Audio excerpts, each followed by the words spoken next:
네, 볼수록 돈이 쌓이는 사이다머니 죽두나물입니다. 반갑습니다. 이게 얼마만인지 모르겠습니다.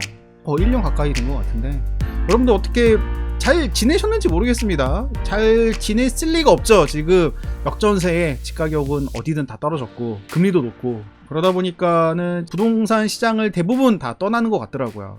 이게 정말 지긋지긋한 거야. 드디어 이제 좀 반등하나 싶었는데 반등한 지 한 두세 달 정도 지나고 또 다시 하락장이니까 이 힘든 걸 또 겪어야 돼. 이런 절망감에 많은 분들이 떠나시는 것 같아요. 지금은 부동산 투자보다는 자기개발 쪽에 좀 더 치중이 되는 것 같습니다. 베스트셀러만 보더라도 부동산 쪽이 거의 없어요. 다 그 자기개발 쪽이지.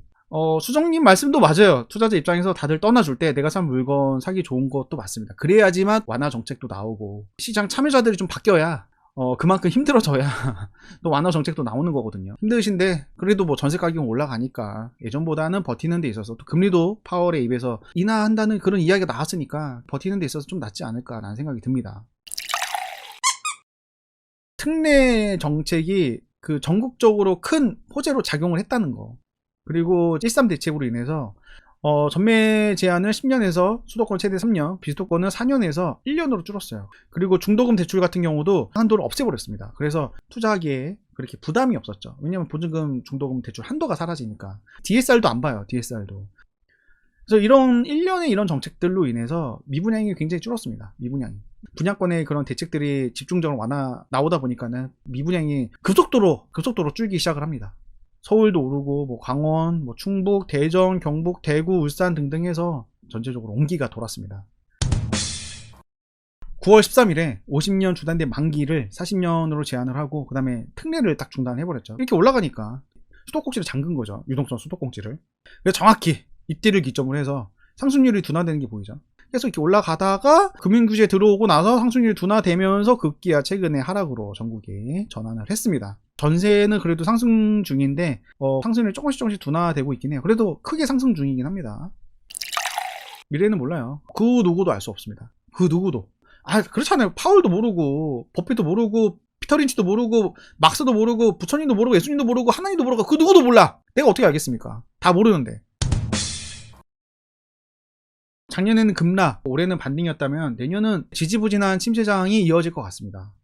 그렇잖아요. 급등도 있었고 급락도 있었고 계속 어떻게 급락만 있어요. 바닥을 다지면서 횡보하는 기간도 있는 거지. 91년, 98년까지 횡보했었고 2009년부터 2015년까지 또 횡보했었고 2009년에 고점 물린 사람은 2016년, 2017년에 내가 산 가격이 왔어요. 계속 올라가는 것도 아니고 계속 내려가는 것도 아니고 좀 진정되는 그런 기간도 있는 겁니다.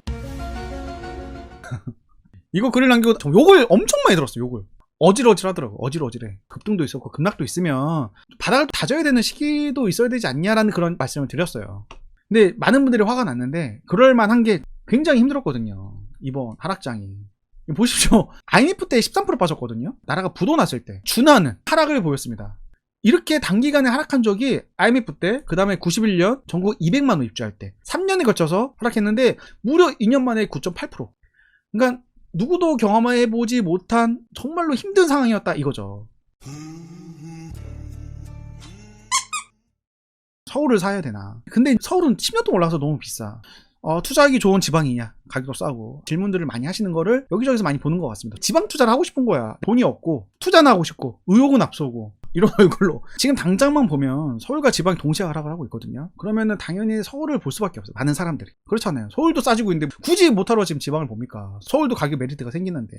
그리고 취득세 중과도 한두 채 강요되고 있죠. 지금은 매수 못해요. 취득세 때문에. 아무도 못합니다. 또 양도세 중과 완화로 팔기만 좋아. 사진 못하는데 팔기만 좋아. 그럼 뭘 팔겠습니까? 내가 서울도 갖고 있고 지방도 갖고 있어. 뭘 팔겠습니까? 아니면 내가 지금 지방에 많이 갖고 있어. 서울 내가 사고 싶은 게 있어. 그럼 지방 팔고 서울 사고 싶겠죠. 당연히. 그렇잖아요. 지방 팔고 서울 사고 싶겠지. 서울도 싸지고 있는데. 그래서 지금 시장 상황이 서울 똘똘한 채로 계속적으로 강요받고 있어요. 게다가 장기적으로도 인구 감소, 지방 공동화 현상, 지방은 또 블루칼라 노동자. 그래서 장기적으로 봤을 때 많이 오른 건 나도 인정. 하지만 지방보다는 서울이 우상할 거 아니야. 그래서 서울에 더 수요가 쏠리는 거 공감하고 이해됩니다. 근데 가격적으로 봤을 때는 대구랑 경남이 평균보다, 장기 평균보다는 그보다 아래예요. 지금 높은 금리인데도 불구하고 장기 평균보다 아래인 거는 저평가는 맞다. 그래서 가격적으로만 보면은 PIR, 뭐 주택구입 부담지수, 뭐 전세가율 이런 거 등등등등 봤을 때는 지방으로 사는 게 맞는데 당장의 여건상으로 봤을 때는 서울 사는 게 맞아. 그렇죠. 어려운 상황이다. 분명히 주택거래 활성화 방안이 나올 확률이 있습니다. 2011년만 하더라도 주택거래 활성화가 나왔거든요. 취득세가 절반으로 줄어졌거든요. 지방은 그때 폭등을 했습니다. 그때 2009년 미분양 정책이 나오고 2011년 거래 활성화 정책 연달아 나오니까 지방 같은 경우는 침체가 있었고 활성화 정책으로 인해서 탄력을 받았죠. 근데 저는 이렇게 부양 정책이 나왔으면 좋겠는데 당장은 좀 쉽진 않죠. 물론 거래는 전국적으로 봤을 때는 절반 정도밖에 안 나오거든요. 그래서 거래 활성화가 나오기에는 충분히 명분이 쌓이고 있는 건 맞지만 당장은 나오기 쉽지 않은 게 총선이 4월이에요. 내년 4월. 그래서 총선 앞두고는 쉽지 않다. 왜냐하면 2030 같은 경우는 이게 무당층이 굉장히 많거든요. 하지만 40대 같은 경우는 야당을 좋아하죠. 50대 이상부터는 현재 여당을 선호를 합니다. 그러면은 어떤 정책이든지 여기에는 그렇게 큰 영향을 받진 않을 거예요. 왜냐면 여기는 거의 고정표니까. 표에 영향을 받는 거는 2030일 겁니다. 무당층도 많고 여야를 반반 정도 지지를 하기 때문에 정치권에서도 굉장히 예민한 게 2030 표일 거예요. 2030 표. 근데 지금 괜히 정책을 내놔서 주택 가격이라도 오르거나 그러면 무주택자가 많은 2030 표가 날아갈 수도 있어요. 그래서 지금은 일단 지켜볼 겁니다. 그냥 내년 4월까지는 뭐 50대, 60대, 70대, 40대 같은 경우는 뭐 집값이 오르든 내리든 여기는 거의 고정값이래요. 거기는 지지율이 항상 거의 고정이고 정치권에서 2030이 가장 중요한 표심이라고 보고 있습니다. 그러면 4월까지 부동산 관련 정책을 내놓기는 쉽진 않죠. 괜히 자극해서 주택 가격이 올라가면 표 날아갈 수도 있는데 그래서 일단은 내년 4월까지는 지켜보고 전세가격이 올라가니까 그렇게 큰 무리는 없을 것 같습니다. 뭐 물론 돈이 많거나 앞서 말씀드렸듯이 투자할 수 있으면 뭐 투자하면 좋죠. 뭐 아무튼 서울이든 지방이든 여러분들 각자 사정에 의해서 그리고 각자 판단에 의해서 대량가 투자하셨으면 좋겠습니다. 좋은 결과 있었으면 좋겠습니다.